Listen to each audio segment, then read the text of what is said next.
आवारा कुत्तों पे श्री विक्रम नाथ की 3 सदस्यीय बेंच जो थी उसका जो जजमेंट आया है, मैं उसका स्वागत करता हूं। पिछले 3 साल से लोक अभियान के माध्यम से हम आवारा कुत्तों के काटने के खिलाफ आंदोलन चला रहे हैं। हम कोई कुत्ता विरोधी नहीं है, पर इस जजमेंट में बड़ी लैंडमार्क चीजें जो उन्होंने बोली हैं, वो सबसे बड़ी बात तो ये बोली है कि एमसीडी इसी तरीके से कुत्तों को पकड़ने का काम जारी रहेगा, शेल्टर होम बनने का काम भी जारी रहेगा, और जो कुत्ते पकड़े जाएंगे उनमें जिनको रेबिस है या जो काटते हैं या जो आतंकित हैं, उन कुत्तों को किसी भी हालत के अंदर छोड़ा नहीं जाएगा, जो कि पिछले एबीसी रूल्स के अंदर नहीं था। तो एबीसी रूल्स की समीक्षा अब ये बेंच करेगी और हो सकता है एबीसी रूल्स दोबारा से बने पड़े। उन्होंने ये भी कहा है कि जितने भी ऑल इंडिया के अंदर सब केस हैं वो एक जगह ट्रांसफर किए जाएंगे जी, और ये केस अभी आगे चलेगा। और उन्होंने साफ तौर से कहा है कि कुत्तों को कहीं पर भी, आवारा कुत्तों को कहीं पर भी आप स्ट्रीट्स के ऊपर, पार्क के अंदर,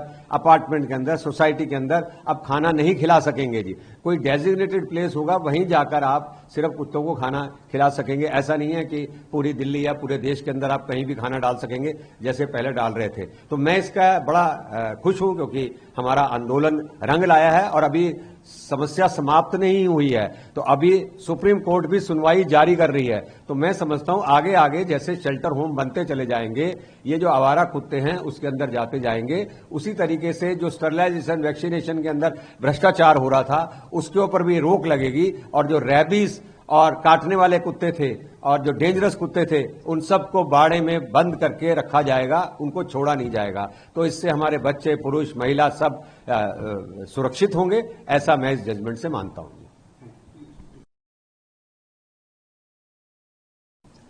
आवारा कुत्तों पे श्री विक्रम नाथ की 3 सदस्यीय बेंच जो थी उसका जो जजमेंट आया है, मैं उसका स्वागत करता हूं।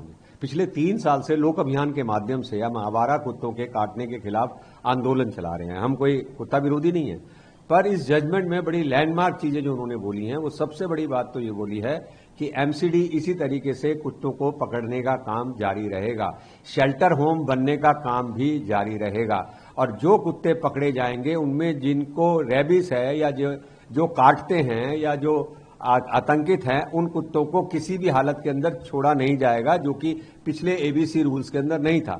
तो एबीसी रूल्स की समीक्षा अब ये बेंच करेगी और हो सकता है एबीसी रूल्स दोबारा से बने पड़े। उन्होंने ये भी कहा है कि जितने भी ऑल इंडिया के अंदर सब केस हैं वो एक जगह ट्रांसफर किए जाएंगे जी, और ये केस अभी आगे चलेगा। और उन्होंने साफ तौर से कहा है कि कुत्तों को कहीं पर भी, आवारा कुत्तों को कहीं पर भी आप स्ट्रीट्स के ऊपर, पार्क के अंदर, अपार्टमेंट के अंदर, सोसाइटी के अंदर अब खाना नहीं खिला सकेंगे जी। कोई डेजिग्नेटेड प्लेस होगा, वहीं जाकर आप सिर्फ कुत्तों को खाना खिला सकेंगे। ऐसा नहीं है कि पूरी दिल्ली या पूरे देश के अंदर आप कहीं भी खाना डाल सकेंगे जैसे पहले डाल रहे थे। तो मैं इसका बड़ा खुश हूं, क्योंकि हमारा आंदोलन रंग लाया है और अभी समस्या समाप्त नहीं हुई है। तो अभी सुप्रीम कोर्ट भी सुनवाई जारी कर रही है। तो मैं समझता हूं आगे आगे जैसे शेल्टर होम बनते चले जाएंगे, ये जो आवारा कुत्ते हैं उसके अंदर जाते जाएंगे, उसी तरीके से जो स्टरलाइजेशन, वैक्सीनेशन के अंदर भ्रष्टाचार हो रहा था उसके ऊपर भी रोक लगेगी, और जो रेबीज और काटने वाले कुत्ते थे और जो डेंजरस कुत्ते थे